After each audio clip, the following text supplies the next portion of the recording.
Que puedas estar el día de hoy aquí. Buenos días, buenas tardes, buenas noches. A la hora que estés viendo este video, vamos a continuar nuestra lectura y vamos a estar viendo Apocalipsis. Hoy vamos a estar leyendo el capítulo 1 y el capítulo 2. Este libro es un libro muy descuidado por nosotros los cristianos, porque muchas veces el enemigo mete en nuestras mentes, en nuestros corazones, que no vamos a comprender, que no vamos a saber de qué se trata este libro. Pero lo que el diablo no quiere es de que tú sepas el destino de él. El destino de él es el lago de fuego, el destino de él es la perdición, el destino de él es la destrucción y el triunfo de Jesucristo sobre todas las cosas junto con nosotros, la iglesia. Padre, muchas gracias, Señor. Te pedimos que hoy nos hables por medio de tu palabra, que podamos leer este libro de Apocalipsis y que podamos comprenderlo. Abre nuestro entendimiento, Señor. Muchas gracias. En el nombre de Jesús. Amén. Iniciamos nuestra lectura del día de hoy. Apocalipsis capítulo 1. La revelación de Jesucristo que Dios le dio para manifestar a sus siervos las cosas que deben suceder pronto, y la declaró enviándolo por medio de su ángel a su siervo Juan, que ha dado testimonio de la palabra de Dios y del testimonio de Jesucristo y de todas las cosas que ha visto. Bienaventurado el que lee y los que oyen las palabras de esta profecía y guardan las cosas en ella escritas, porque el tiempo está cerca. Juan, a las 7 iglesias que están en Asia, gracia y paz a vosotros, del que es, y que era, y que ha de venir, y de los 7 espíritus que están delante de su trono, y de Jesucristo, el testigo fiel, el primogénito de los muertos, y el soberano de los reyes de la tierra, al que nos amó, y nos lavó de nuestros pecados, con su sangre, y nos hizo reyes y sacerdotes para Dios, su Padre, al sea gloria e imperio por los siglos de los siglos. Amén. He aquí que viene con las nubes, y todo ojo le verá, y los que le traspasaron, y todos los linajes de la tierra harán lamentación por él. Sí, amén. Yo soy el Alfa y Omega, principio y fin, dice el Señor, el que es y que era, y que ha de venir, el Todopoderoso. Yo, Juan, vuestro hermano, y copartícipe vuestro en la tribulación, en el reino y en la paciencia de Jesucristo, estaba en la isla llamada Patmos, por causa de la palabra de Dios y el testimonio de Jesucristo. Yo estaba en el Espíritu en el día del Señor, y oí detrás de mí una gran voz como de trompeta que decía: Yo soy el Alfa y la Omega, el primero y el último. Escribe en un libro lo que ves, y envíalo a las 7 iglesias que están en Asia, a Éfeso, Esmirna, Pérgamo, Tiatira, Sardis, Filadelfia y Laodicea. Y me volví para ver la voz que hablaba conmigo. Y vuelto, vi 7 candeleros de oro, y en medio de los 7 candeleros, a uno semejante al Hijo del Hombre, vestido de una ropa que llegaba hasta los pies, y ceñido del pecho con un cinto de oro. Su cabeza y sus cabellos eran blancos como blanca lana, como nieve, sus ojos como llama de fuego, y sus pies semejantes al bronce bruñido, refulgente como en un horno, y su voz como estruendo de muchas aguas. Tenía a su diestra 7 estrellas. De su boca salía una espada aguda de 2 filos, y su rostro era como el sol cuando resplandece en su fuerza. Cuando le vi, caí como muerto a sus pies, y él puso su diestra sobre mí diciendo: No temas, yo soy el primero y el último, y el que vivo, y estuve muerto, mas he aquí que vivo por los siglos de los siglos. Amén. Y tengo las llaves de la muerte y del Hades. Escribe las cosas que has visto, y las que son, y las que han de ser después de estas. El misterio de las 7 estrellas que has visto en mi diestra y de los 7 candeleros de oro. Las 7 estrellas son los ángeles de las 7 iglesias, y los 7 candeleros que has visto son las 7 iglesias. Capítulo 2. Escribe al ángel de la iglesia en Éfeso, el que tiene las 7 estrellas en su diestra, el que anda en medio de los 7 candeleros de oro, dice esto: Yo conozco tus obras y tu arduo trabajo, y paciencia, y que no puedes soportar a los malos. Y has probado a los que se dicen ser apóstoles y no lo son, y los has hallado mentirosos, y has sufrido y has tenido paciencia y has trabajado arduamente por amor de mi nombre y no has desmayado. Pero tengo contra ti que has dejado tu primer amor. Recuerda por tanto de dónde has caído y arrepiéntete y haz las primeras obras, pues si no, vendré pronto a ti y quitaré tu candelero de su lugar si no te hubieres arrepentido. Pero tienes esto, que aborreces las obras de los nicolaítas, las cuales yo también aborrezco. El que tiene oído, oiga lo que el Espíritu dice a las iglesias. Al que venciere, le daré a comer del árbol de la vida, el cual está en medio del paraíso de Dios. Y escribe al ángel de la iglesia en Esmirna, el primero y el postrero, el que estuvo muerto y vivo, dice esto: Yo conozco tus obras, y tu tribulación, y tu pobreza, pero tú eres rico, y la blasfemia de los que se dicen ser judíos y no lo son, sino sinagoga de Satanás. No temas en nada lo que vas a padecer. He aquí el diablo echará a algunos de vosotros a la cárcel, para que seáis probados, y tendréis tribulación por 10 días. Sé fiel hasta la muerte, y yo te daré la corona de la vida. El que tiene oído, oiga lo que el Espíritu dice a las iglesias. El que venciere, no sufrirá daño de la segunda muerte.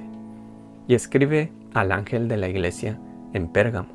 El que tiene la espada aguda de 2 filos dice esto: Yo conozco tus obras y dónde moras, donde está el trono de Satanás. Pero retienes mi nombre y no has negado mi fe, ni aun en los días en que Antipas, mi testigo fiel, fue muerto entre vosotros, donde mora Satanás. Pero tengo unas pocas cosas contra ti, que tienes ahí a los que retienen la doctrina de Balaam, que enseñaba a Balac a poner tropiezo ante los hijos de Israel, a comer de cosas sacrificadas a los ídolos, y a cometer fornicación. Y también tienes a los que retienen la doctrina de los Nicolaitas, la que yo aborrezco. Por tanto, arrepiéntete, pues si no, vendré a ti pronto y pelearé contra ellos con la espada de mi boca. El que tiene oído, oiga lo que el Espíritu dice a las iglesias. Al que venciere, daré a comer del maná escondido, y le daré una piedrecita blanca, en la piedrecita escrito un nombre nuevo, el cual ninguno conoce sino aquel que lo recibe. Y escribe al ángel de la iglesia en Tiatira: El Hijo de Dios, el que tiene ojos como llama de fuego, y pies semejantes al bronce bruñido, dice esto: Yo conozco tus obras, y amor, y fe, y servicio, y tu paciencia, y que tus obras postreras son más que las primeras. Pero tengo unas pocas cosas contra ti, que toleras que esa mujer, Jezabel, que se dice profetiza, enseñe y seduzca a mis siervos a fornicar y a comer cosas sacrificadas a los ídolos. Y le he dado tiempo para que se arrepienta, pero no quiere arrepentirse de su fornicación.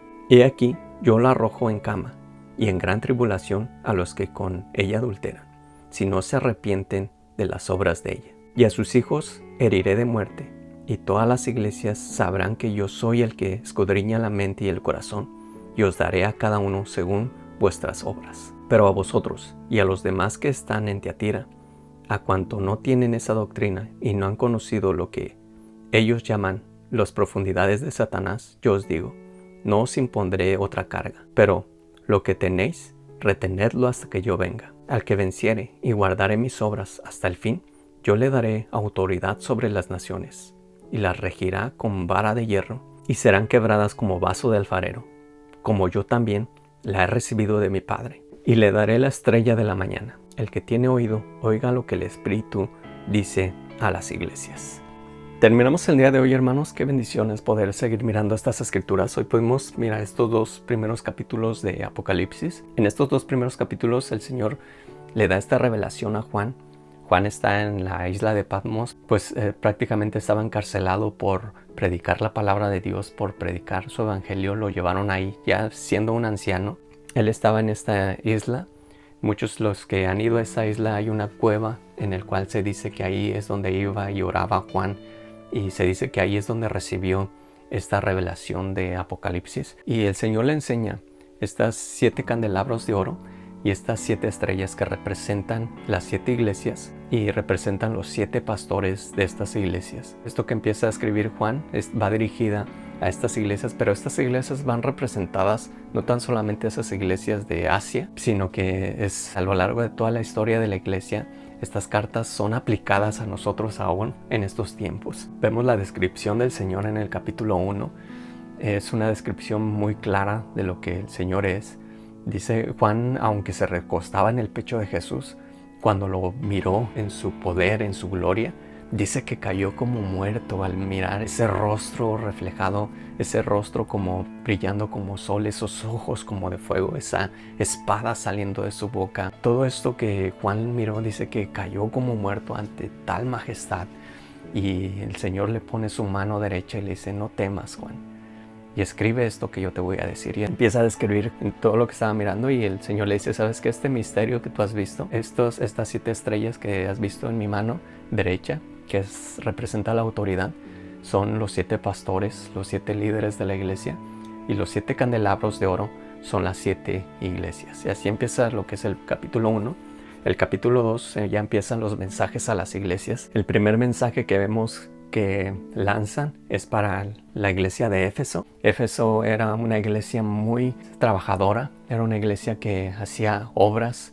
Dice, el Señor le empieza a decir, yo conozco tus obras, yo conozco tu paciencia, tu arduo trabajo, lo que has hecho, pero tengo algo contra ti, que has dejado tu primer amor. O sea que estos hermanos de Éfeso lo que estaban haciendo es de que estaban trabajando para el Señor, estaban predicando, estaban evangelizando, estaban en la alabanza, estaban como diáconos, estaban yendo a las calles a hablar del Señor, pero ya todo lo estaban haciendo por rutina, pero ya no había ese amor para el Señor, ya no había esa pasión para el Señor. ¿Qué podemos aplicar eso a nuestras vidas, hermanos? ¿Qué podemos aplicar eso para estos tiempos? Es de que tenemos que tener cuidado de que nuestras iglesias no caigan en eso, de que en nuestras vidas nosotros no caigamos en eso. Podemos mirar este claro ejemplo que ya se convirtió como un tipo cliché, se puede decir. Mirar a los hermanos que son recién convertidos, cuál es su amor, su fervor, que quieren alcanzar al mundo para Dios por ese amor que tienen para Dios. Y eso que ellos tienen, eso que nosotros le llamamos que están en su primer amor, eso tiene que estar en nosotros. Lo que hagamos, no lo hagamos por recibir una recompensa, porque mucha gente dice, bueno, yo voy a ayunar, yo voy a hacer esto, yo voy a hacer lo otro para el Señor, para que Él me bendiga, para que Él me sane, para que Él no. Dice el Señor que cuando Él, antes de morir, dice que sus últimas palabras fueron, consumado es, y que se rasgó el velo en dos, y que hubo libre acceso al Padre en ese momento. O sea que ya la plenitud, ya todo el Señor lo ha cumplido, ya todo el Señor lo ha llenado, ya no tenemos que hacer nada por obligación, sino ahora lo que hacemos es por amor a Él, por esa pasión que tenemos por Él. Y tenemos que pedirle al Señor que nos ayude para poder tener esa pasión por Él, que no se muera, porque la iglesia de Éfeso, lamentablemente, hoy los que han ido a Éfeso solamente quedan ruinas y una desolación. Muy posiblemente esa iglesia no se arrepintió. El segundo mensaje que el Señor manda es a la iglesia de Esmirna. En la iglesia de Esmirna sufrió mucha persecución. Se dice en la historia que murieron 1500 cristianos y después con el tiempo murieron otros 500 cristianos. O sea que estamos hablando de alrededor de 1200, 1300 cristianos muertos, y sufrió una persecución muy grande esta iglesia. Por eso el Señor es una de las iglesias a las cuales no les reprocha nada, sino que les dice, sabes que mantente firme hasta la muerte, mantente firme. Vas a recibir tribulación, vas a recibir persecución, pero tienes que mantenerte firme, retener lo que tú tienes, y no sufrirás de la segunda muerte. Y esa es una de las esperanzas que nosotros tenemos, hermanos, que cuando nosotros nos mantenemos firmes en Dios, por ese amor, por esa pasión, no vamos a sufrir de la segunda muerte, que es representativa de la muerte eterna, de ir al infierno, que nosotros por medio de Jesucristo, por medio de su sacrificio, tenemos acceso a la vida eterna y a estar siempre en su presencia. La tercera iglesia que vemos en este capítulo 2 es la iglesia de Pérgamo. La iglesia de Pérgamo estaba en un lugar en el cual había mucha idolatría, en el cual había muchos ídolos, dice ahí mismo vemos en estas escrituras que el Señor le dice que ahí está el trono de Satanás, ahí está donde mora Satanás. Pero aún así, aunque habían matado a Antipas, que fue uno de los primeros que fue a predicar a ese lugar, todos los cristianos, todas esas personas que creyeron, se estaban manteniendo firmes, y el Señor les dice, ¿sabes qué? Tienes que mantenerte firme en medio de toda esa idolatría, en medio de todos esos sacrificios, en medio de toda esa fornicación, en medio de todo lo que se está moviendo. También están los nicolaitas ahí, los que querían sobresalir, los que querían dominar al pueblo. Eso dentro de la iglesia como doctrina.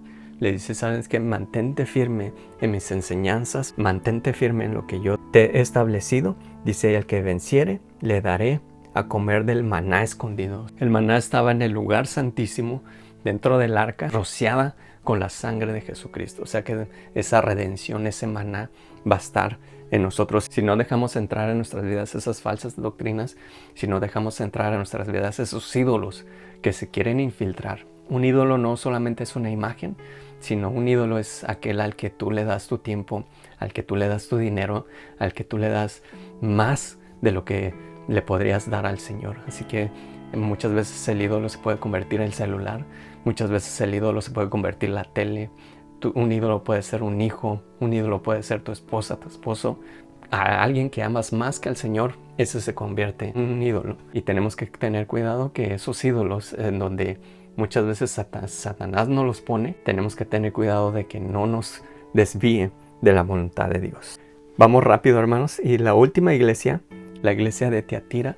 Y Tiatira estaba pasando algo en el cual había una mujer, que muchos dicen que era una mujer, muchos dicen que solamente era algo espiritual que la iglesia estaba pasando, y muchos dicen que realmente sí había una mujer que se llamaba Jezabel y que estaba induciendo a la iglesia a pecar y a fornicar y a permitir el pecado dentro de la iglesia. Y muchos estaban callando, muchos no estaban dentro de la iglesia, no estaban diciendo nada de lo que estaba sucediendo con este espíritu, con esta mujer, que estaban permitiendo el pecado que entrara a la iglesia, la fornicación, el adulterio, que inducía a los siervos de Dios, a los que estaban trabajando dentro de esa iglesia, a hacer cosas que no estaban bien delante de Dios. Y el Señor les dice, ¿saben qué? Ustedes están permitiendo esto. Ustedes no están haciendo nada en contra de eso. Y hermanos, en estos tiempos, en la iglesia, por eso les decía que todo esto que estamos viendo y que vamos a ver es aplicado a estos tiempos en la iglesia. Muchas iglesias estamos permitiendo el pecado. Muchas iglesias estamos permitiendo que el pecado, la idolatría, la fornicación, el adulterio, todo eso que está en el mundo se infiltre dentro de la iglesia, que Jezabel, ese espíritu de Jezabel, ese personaje que es representativo de todo esto, se infiltre dentro de la iglesia. Y no estamos haciendo nada, no estamos diciendo nada, no estamos exhortando a nada, no estamos predicando en contra de eso, sino que en muchas iglesias está permitiendo todo esto. Y entonces el Señor les dice, ¿saben qué? Es necesario que todas esas personas, porque no está generalizando Dios a todas las gentes, sino todas esas personas que solamente están permitiendo esto, yo las voy a quitar, yo las voy a desechar y voy a tener un juicio en contra de esas personas. Pero hay una promesa para los que queremos renunciar a todo el pecado y al viejo hombre, que dice el Señor que Él nos dará autoridad y vamos a gobernar junto con Él para siempre. Así que hermanos, hay grandes promesas, hay grandes cosas. Espero que estemos comprendiendo lo que el Señor nos está diciendo por medio de estas iglesias. Es un mensaje para estas iglesias, pero es un mensaje en general para toda la historia de la iglesia y específicamente para estos tiempos en los cuales la venida del Señor está cerca. Ese gran Jesús con rostro de sol, con sus ojos como de fuego, con su boca saliendo esa espada aguda, esa mano derecha que tiene esas estrellas, esos candelabros a su alrededor y todos los ángeles sirviéndoles. Ese Jesús que escribe estas iglesias, ese Jesús que da ese mensaje a estas iglesias, es el mismo que nos está hablando el día de hoy y nos está diciendo que nos arrepintamos, que podamos serle fiel hasta el fin, y Él tiene esas grandes recompensas para nosotros. Dios te bendiga, qué bueno que estuviste el día de hoy. Nos miramos el día de mañana.